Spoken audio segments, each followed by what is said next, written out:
kabar Ibu Bapak dan Saudara-saudara serta anak-anak sekalian di rumah masing-masing?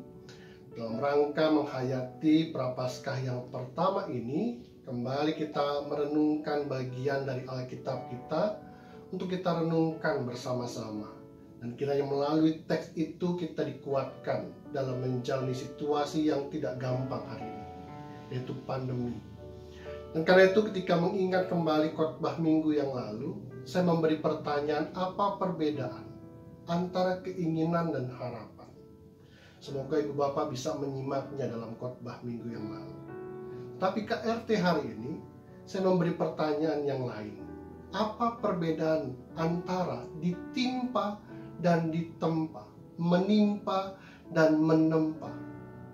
Kalau ditimpa, kita tahu kita sedang dijatuhkan, dikenakan, entah itu masalah, beban, dan lain sebagainya. Seolah ketika itu dijatuhkan kepada kita, kita menjadi terhimpit karenanya.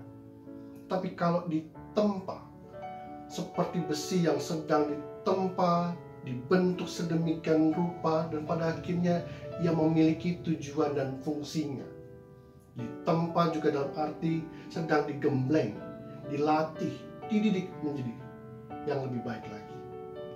Dan karena itu pertanyaan minggu lalu ketika bicara soal pengharapan, kita tahu betul pertanyaannya adalah apa yang kita harapkan dari janji Allah di tengah situasi pandemi.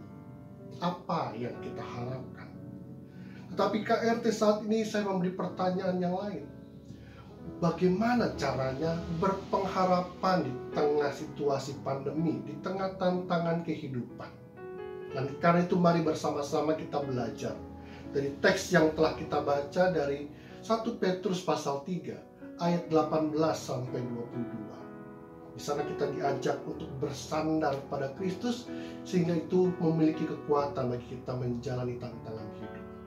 Kita belajar dari sebuah jemaat, bahkan beberapa jemaat yang tersebar di berbagai kota. Di Galatia, di Kapadokia, di Pontus, di Asia Kecil, dan di Bitinia. Tetapi yang menarik adalah ungkapan Rasul Petrus kepada mereka. Mereka dianggap sebagai jemaat yang hidupnya berpengharapan. Berpengharapan dalam hal apa? Menantikan keselamatan. Keselamatan yang tidak hanya terjadi sampai hari ini, tetapi nanti sampai kepada akhir zaman. Dan karena itu jemaat-jemaat ini diajar oleh Rasul Petrus untuk melakukan sesuatu di tengah penantian, di tengah waktu antara sampai kepada akhir zaman itu, yaitu bergembiralah sekalipun engkau sedang berduka cita dalam berbagai-bagai pencobaan. Kita bisa membacanya dalam 1 Petrus 1 ayat 6 sampai 7. Tapi apa maksudnya? Bagaimana kita bisa bergembira di tengah-tengah duka cita dan pencobaan? Rasul Petrus hanya menjelaskan agar kita memiliki kemurnian hati, kemurnian iman. Lalu agar kita memiliki iman yang murni, hati yang murni, cara praktisnya adalah memiliki cara hidup yang baik. Jemaat-jemaat ini mengalami situasi yang sulit. Ketika hidup di sekitarnya tidak baik, mereka harus tetap baik. Dan karena itu ketika mereka dituduh, difitnah, mereka telah menunjukkan perbuatan-perbuatan baik itu, sehingga orang tidak bisa menjatuhkan mereka. Ketika mereka mengalami kejahatan, mereka tidak membalas dengan kejahatan. Ketika mereka dicaci maki, mereka tidak membalas caci maki. Ketika mereka menderita, mereka tidak mengancam, melainkan mereka menyerahkannya pada pengadilan Tuhan.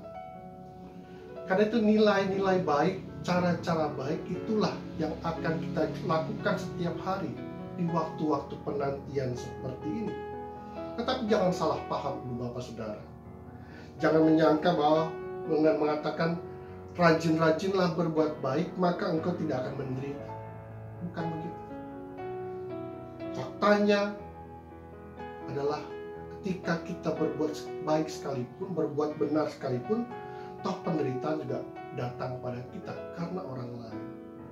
Karena itu ketika situasinya pada akhirnya penderitaan menghinggapi orang baik dan orang jahat, mana yang kita pilih?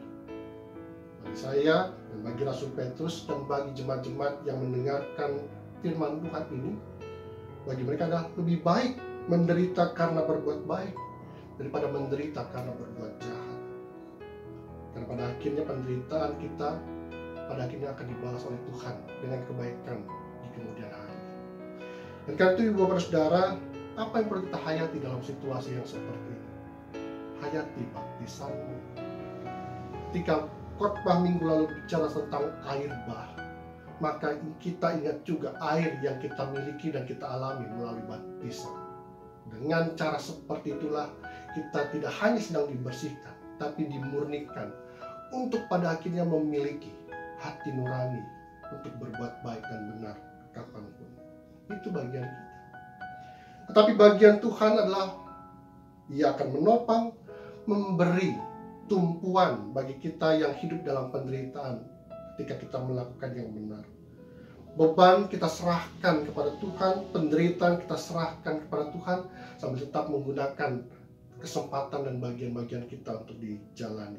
Dan pada akhirnya adalah kita tahu, kita melakukan semuanya itu karena kita tahu Tuhan telah terlebih dahulu melakukannya buat kita. Ia yang tidak bersalah harus menanggung kesalahan-kesalahan manusia. Ia harus menderita bukan karena kesalahannya, tapi karena orang-orang lain yang berdosa. Maka kita perlu belajar dari keteladanan Kristus, bahwa dengan bersandar padanya, keimanan kepadanya membuat kita semakin kuat dari waktu ke waktu. Dan kiranya melalui pandemi yang sedang terus berjalan ini, kita pada akhirnya tahu bagaimana bersikap, yaitu berpengharapan dengan cara memiliki nilai-nilai kebaikan dalam hidupmu. Tuhan menolong dan memberkati kita. Amin.